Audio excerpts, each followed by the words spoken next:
অহংকার cricket player fan জ্ঞান জনাব আসিফ আকবর মোহাম্মদ সাহেবকে আমাদের মাঝে পেয়েছি। তারা আমাদের সাথে মঞ্চে উপবিষ্ট আছেন। এই অবস্থায় সম্মানিত অতিথিবৃন্দকে ফুলের শুভেচ্ছা জ্ঞাপন।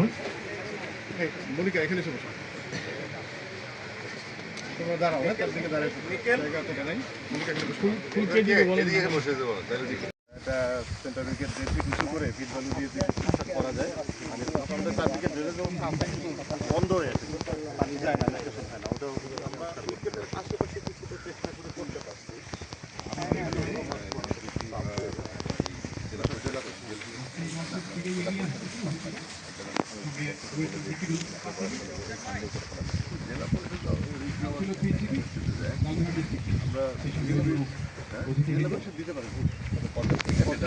হয়তো বলা যেতে পারে, কিন্তু আমাদের একটু মতো না, অনুরোধ করতে পারা যায় যে এবং অগ্রহায়ণের এই পরন্ত বিকেলের শুভেচ্ছা।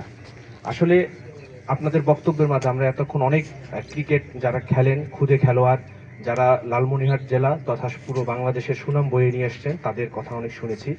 আমরা লালমনিরহাট জেলার মানুষ ক্রীড়ামোদী মানুষ, এখানে সবাই খেলতে ভালোবাসে, সাংস্কৃতিক পরিমণ্ডলে বেড়ে ওঠা। আমরা শুনেছি, আমরা এতক্ষণ আমরা বিভিন্নভাবে জানার চেষ্টা করেছি। আমরা প্রধান অতিথি যিনি আছেন তিনি অত্যন্ত একজন সফল ক্রীড়া সংগঠক। তিনি মনোযোগ দিয়ে আমি দেখলাম প্রত্যেকটি কথাই উনি শুনেছেন। আমাদের কি কি খেলতে গেলে মাঠের কি কি সমস্যা, খেলা পরিচালনায় কি কি সমস্যা, সবগুলো উনি শুনেছেন। আশা করব যে তিনি প্রথমবারের মতো ক্রিকেট বোর্ড থেকে একজন সদস্য পরিচালক আমাদের মাঝে এসেছেন। আমাদের লালমনিরহাট জেলার এই ক্রীড়াকে বা ক্রিকেটকে এগিয়ে নিয়ে যাওয়ার জন্য, আরো বেগবান করার জন্য যে যে পদক্ষেপগুলো নেওয়ার প্রয়োজন উনি অবশ্যই সেটি নেবেন। তার নিদর্শন হচ্ছেন যে উনি আজকে নিজে এসেছেন আমাদের মাঝে। আমাদের জেলা প্রশাসকের পক্ষ থেকে, জেলা প্রশাসক স্যার আজকে একটু আমাদের রংপুরে রয়েছেন, স্যারের পক্ষ থেকে আমরা জেলা প্রশাসনের পক্ষ থেকে আমরা আন্তরিক কৃতজ্ঞতা জানাই। সকলে ভালো থাকবেন। আসসালামু আলাইকুম। সাংবাদিক ভাই ও বোনেরা, পুলিশ ভাই ও বোনেরা এবং আজকের এই অনুষ্ঠানে আমাদের এই মাঠে উপস্থিত আর্মির সদস্য ভাইরা, সবাইকে সালাম এবং শুভেচ্ছা জানাচ্ছি। আজকে যেহেতু আমাদের রংপুর বিভাগের পরিভ্রমণ শেষ, আমাদের যে ক্রিকেট বোর্ড থেকে যে টিমটা এসেছিল সেই টিমের এই শেষ দিনে, শেষ সময়ে আমরা খুব বেশি সময় নিব না। আজকে আমরা আমাদের মাঝে পেয়ে, ক্রিকেট বোর্ডের দুইজন ডাইরেক্টরকে পেয়ে আমরা আবেগ আপ্লুত। লালমনিরহাট এই স্টেডিয়াম 2001 সাল থেকে চালু হয়েছে। লালমনিরহাট ক্রিকেট খেলে অনেক আগে, 89 সাল থেকে ন্যাশনাল লেভেলে। এই প্রথম বোর্ডের ডাইরেক্টর লালমনিরহাটে আসলেন। এর আগে আমরা কাউকে লালমনিরহাটে পাইনি এই স্টেডিয়ামে, কোনো ডাইরেক্টরকে। আর এবারে যারা এসেছেন তারা এসেছেন, আমাদেরকে বলেছেন যে তারা দেওয়ার জন্য এসেছেন।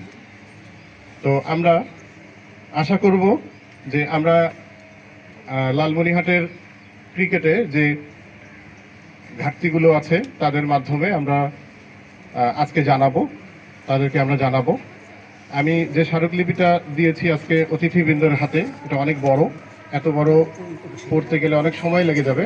আমি একটু সংক্ষিপ্ত করে শোনাবো, আর বাকিটা আসিফ ভাই, হাসানুজ্জামান ভাই তাদের হাত দিয়ে বাংলাদেশ ক্রিকেট বোর্ডের প্রেসিডেন্ট বরাবর আমরা পৌঁছাবো।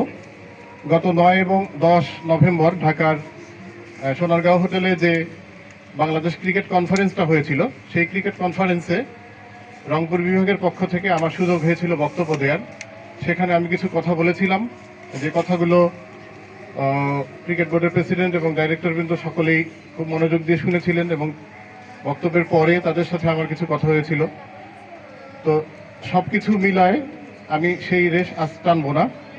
সেই বক্তব্য এবং লালমনিরহাটের এই চাহিদাগুলো আজকের এই আমার এই স্মারকলিপিতে তুলে ধরা হয়েছে। আমি একটু সংক্ষিপ্ত আকারে আমি কিছু বলতে চাচ্ছি। আমাদের লালমনিরহাট জেলার ক্রিকেটের একমাত্র মাঠ বলতে হচ্ছে এই স্টেডিয়াম মাঠটি, জেলা স্টেডিয়াম মাঠটি। একমাত্র কেন? কারণ ক্রিকেটের জন্য যত বড় মাঠ দরকার, এত বড় মাঠ দ্বিতীয় কোনো মাঠ লালমনিরহাটে নেই। এই মাঠটিতে 2001 সালে তৈরি হওয়ার পর থেকে এই মাঠে ধন্যবাদ জানাচ্ছি যারা খেলোয়াড়, সংগঠক, আম্পায়ার, স্কোরার এবং বাংলাদেশ ফুটবল ফেডারেশন বা ফুটবলের রেফারি অ্যাসোসিয়েশন থেকে যারা আমাকে একটু সম্মাননা জানালেন তাদেরকেও কৃতজ্ঞতা জানাই এবং অনেক ভালোবাসা জন্য তাদের প্রতি যারা চ্যালেঞ্জ ক্রিকেট খেলেন এবং ফিজিক্যালি চ্যালেঞ্জ যারা আছেন তাদেরকে দেখে আমি একটু উজ্জীবিত এবং পাশাপাশি আমাদের খুদে তরুণ ক্রিকেটাররা যারা সামনে আছেন সবাইকে ভালোবাসা জানাই। আর ওমেন্স ক্রিকেট এখানকার যে প্রাচুর্য সেটা নিয়ে আমি কথা বলবো একটু আলাদা সেক্টর। তবে মনিকার কথা শুনলাম ভালো লাগলো, সেঞ্চুরির জন্য ধন্যবাদ। আরো সেঞ্চুরি দিতে হবে, 100, 200, 300 বাড়তে থাকবে শুধু। তা আমি আস্তে আস্তে কথায় ঢুকি, সেটা হচ্ছে এরকম, পিচ কাভার যেটা এটা আমাদের ফান্ডামেন্টাল সমস্যা, সব জায়গায় একই সমস্যা, এটা জন্য আমরা সেন্ট্রালি সিদ্ধান্ত নিয়ে নিয়েছি।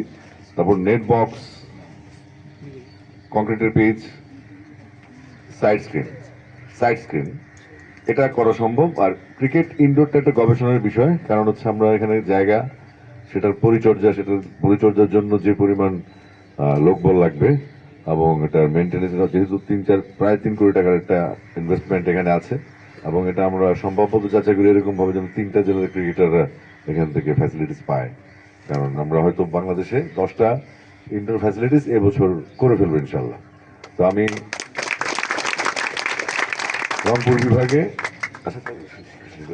রংপুর বিভাগে আমরা চেষ্টা করব অন্তত কমপক্ষে 2টি ইনডোর ফ্যাসিলিটিস যেন রংপুর বিভাগের 2 প্রান্তে থাকে, যেন আমাদের 50, 60, 70 কিলোমিটার মধ্যে প্লেয়াররা যারা অবসর সময় এসে থেকে বা এসে গিয়ে প্র্যাকটিস করতে পারে।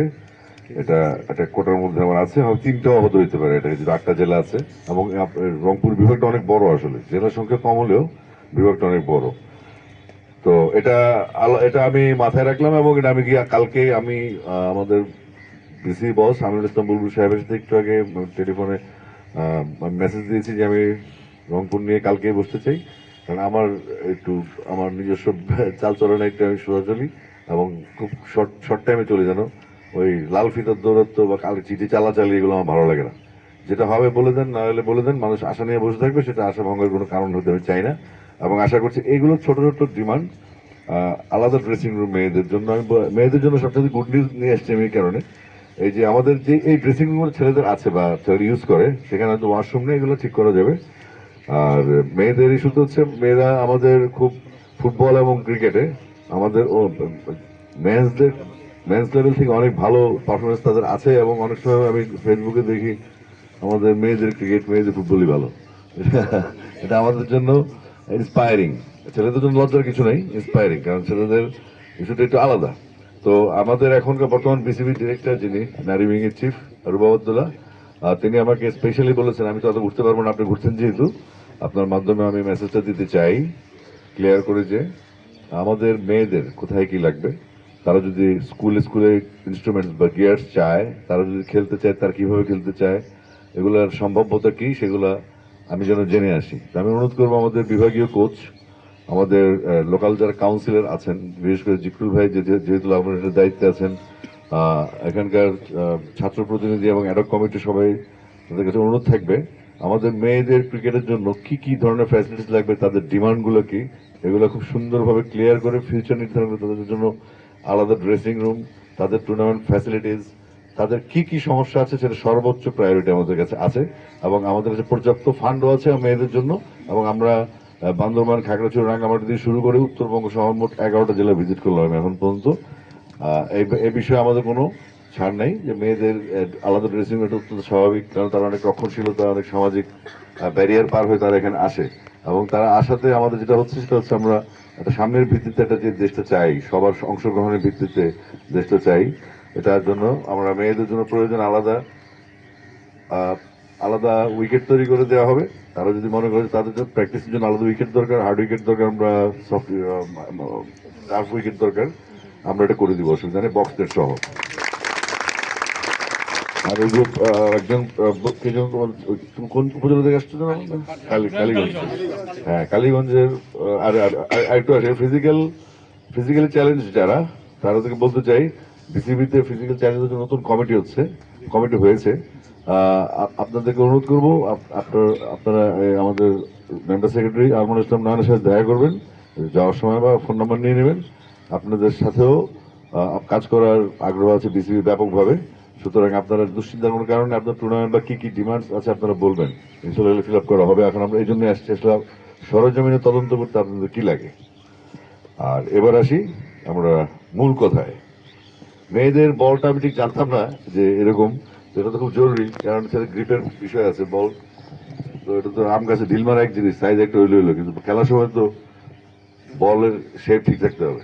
এখন আমরা রূপাবদ্দুলের পক্ষ থেকে আমি বলতে চাই মনিকা অ্যান্ড গংকে যে তোমরা নিশ্চিন্ত থাকো, তোমাদের ড্রেসিং রুম, তোমাদের খেলার ফ্যাসিলিটিস বলবা তোমরা কিভাবে খেলতে চাও, তোমার কি কি স্টুডেন্টস প্রয়োজনে লালমনিরহাটে যে স্কুলগুলি আছে যারা ক্রিকেট ইন্টারেস্টেড বা যে একাডেমিগুলো আছে ক্রিকেট ইন্টারেস্টেড, যেখানে মেয়েরা ইনভলভ এবং মেয়েরা খেলতে চায়, তাদেরকে এনকারেজ করানোর জন্য, তাদেরকে প্রতিযোগিতামূলক টুর্নামেন্টে অংশগ্রহণ করার জন্য যে যে ফ্যাসিলিটিস প্রয়োজন সেটা সর্বোচ্চ প্রায়োরিটি আমাদের বিসিবি নিয়ে রেখেছে, এ বিষয়ে কোনো সন্দেহ নেই।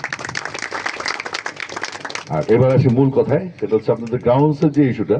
এখানে কিছু কিছু ডিপার্টমেন্টের কাজ থাকে, কিছু থাকে জেলা প্রশাসনের, কিছু থাকে জেলা পরিষদের, কিছু থাকে এনএসসি, বেসিক্যালি এনএসসির, আর কিছু থাকে আপনার জেলা ক্রীড়া সংস্থার যে তালিকা ভুক্ত ফেডারেশনগুলো আছে এবং তাদের যে নিয়মিত খেলাগুলি হয়, সেই খেলাগুলির একটা ইয়ার ক্যালেন্ডার আপনারা তৈরি করবেন আপোষ করে।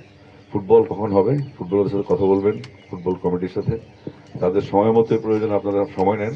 কিন্তু আমরা যেটা চাই বিরামহীনভাবে আমাদের ছেলে মেয়েদের খেলার জন্য যে টুর্নামেন্টের আমাদের প্ল্যান আছে, সেটা হচ্ছে অন্তত 6 থেকে 7টা ন্যাশনাল টুর্নামেন্ট আমরা করব, যেখানে আমাদের বাচ্চারা পার্টিসিপেট করবে। এবং আমাদের টার্গেট ছিল 15 থেকে 22টা ম্যাচ যেন তারা খেলতে পারে বছরে মিনিমাম।